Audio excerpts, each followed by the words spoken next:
దేవరా 2 శరుడు అన్నారు, అటకెక్కిందన్నారు, అంతరించిపోయిందన్నారు, ఆగిపోయిందన్నారు. వాటన్నిటికి కూడా ఇవాళ సమాధానం చెప్తూ 1 year ఆఫ్ దేవరా సెలబ్రేషన్స్ అయితే చేసుకుంటున్నారు. అవును, దేవరా సినిమా రిలీజ్ అయ్యి ఇప్పటికే సంవత్సరం అయితే అనమాట. సో దేవరా 2కి సంబంధించి అప్డేట్ కూడా ఇచ్చేశారు. దేవరా తాండవం జరిగి ఇవాళకి 1 year అవుతుంది. దేవరా 2 త్వరలోనే మీ ముందు పెడతాం. ఎప్పుడు స్టార్ట్ అయింది అనేటటువంటి అధికారికంగా చెప్పలా కానీ ఖచ్చితంగా స్టార్ట్ అయింది అనేటటువంటి ఇంటిమేషన్ అయితే ఇచ్చారనమాట. ఎన్టీఆర్ అన్న లుక్ కూడా చాలా బాగుంది, చాలా యూనిక్గా ఉంది. అంటే లైక్ మనకు దేవరా సినిమాలో ఏ విధమైనటువంటి లుక్, ఏ విధంగా కూర్చొని ఏదో శివలింగం ఒక రకంగా అయితే చూపించారు. ఇలా అయితే సినిమాలో ఎక్కడా కాండాలో కానీ యూనిక్గా కానరాబోతున్నాం అనేటటువంటిది క్లారిటీగా అర్థమవుతుంది.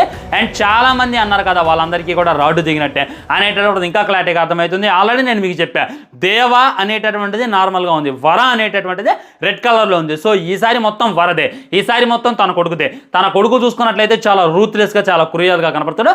అండ్ పార్ట్ 2లో చూసుకున్నట్లయితే బాగా ఎలివేషన్ సీన్స్కి, బాగా ఫైట్ సీన్స్కి ఎక్కువ ఫోకస్ చేస్తుండే కొరటాల గారు అనేటటువంటిది